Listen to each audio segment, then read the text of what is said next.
लोकतंत्र के बचाने के लिए हमने ये अविश्वास प्रस्ताव कल पेश किया। पहली बार 72 साल में ये प्रस्ताव हमें देना पड़ा, पर कभी प्रावधान ही नहीं है, कहीं रूल में भी नहीं लिखा है, पर 60 सांसदों ने, विपक्षी सांसदों ने ये प्रस्ताव दिया।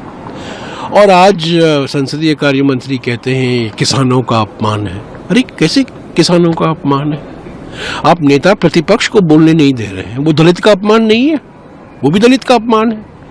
और यही अध्यक्ष जी ने कहा है कि मोदी सरकार किसानों की मांगों की नजरअंदाज कर रहा है, किसान की मांगों को सुन ही नहीं रहा है, एमएसपी के बारे में चुप है, ऋण माफी के बारे में चुप है। उन्होंने बहुत लंबा बड़ा 4-5 दिन पहले जहां कृषि मंत्री भी मौजूद थे, उनके मौजूदगी में उन्होंने ये सवाल उठाए। और आज किरण रिजिजू कह रहे हैं ये किसान का अपमान है। कैसे किसान का अपमान है? कोई व्यक्तिगत हमारी लड़ाई नहीं है। हम चाहते हैं कि अध्यक्ष पक्षपात न करें। 16 मई 1962 को राज्यसभा का उद्घाटन हुआ, पहली बार 1952 सॉरी। और पहले अध्यक्ष डॉक्टर सर्वपल्ली राधाकृष्णन ने कहा मैं किसी पार्टी का सदस्य नहीं हूं, इसका माने ये है मैं सभी पार्टियों से मेरा रिश्ता, मैं सभी पार्टियों को सही समय दूंगा, सभी समान मौका दूंगा। और जो हमने अविश्वास प्रस्ताव दिया है, हमने कई मिसाल ऐसे गिनाए हैं। परसों ही किस तरीके से अध्यक्ष जी ने सरकार के सांसदों से कहा बोलो बोलो बोलो बोलो, और जो इल्जाम लगाए जा रहे थे, नेता सदन के नेता खुद हमारे नेताओं के नाम लेकर इल्जाम लगा रहे हैं और वो रिकॉर्ड पर आ रहा है, बहुत आपत्तिजनक है। तो पक्षपात नहीं होना चाहिए, निष्पक्ष तरीके से सदन चलना चाहिए।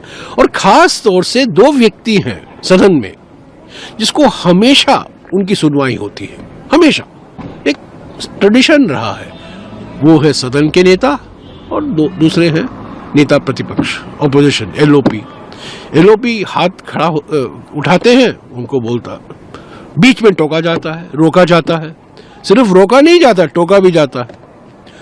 तो मैं बड़े अफसोस के साथ, बड़े दर्द और पीड़ा के साथ हमने ये अविश्वास प्रस्ताव पेश किया। ठीक है, आंकड़े उनके पास है, बहस कराइए। अगर आंकड़े आपके पास हैं, आप बहस से क्यों भाग रहे हैं? आज जो राज्यसभा में स्थगित किया गया वो उसकी भूमिका हमारे में कोई भूमिका नहीं थी। वो सरकार नहीं चाहती थी कि आज राज्यसभा चले। सोनिया जी का नाम लिया गया उसके अंदर। हाँ, सोनिया जी का नाम लिया गया और नेता, सदन के नेता ने सोनिया जी का नाम लिया।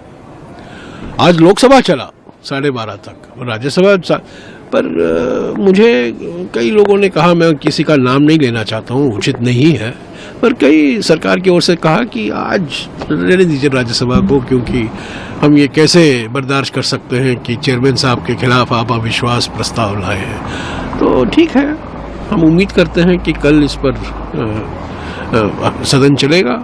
अगर बहस करना चाहते हैं तो हम बहस के लिए तैयार हैं, बहस से नहीं भाग रहे। अगर ये अविश्वास प्रस्ताव, हम जानते हैं कि आंकड़े हमारे साथ नहीं हैं, हालांकि कई ऐसे बीजेपी सांसद हैं, कई मंत्री हैं जिन्होंने मुझे आकर खुद व्यक्तिगत तौर से कहा है कि आपने सही कहा, आपने सही, ये विश्वास प्रस्ताव हम आपके साथ नहीं हो सकते, पर हम समझ सकते हैं किस भावना के साथ आप ये प्रस्ताव लाए हैं।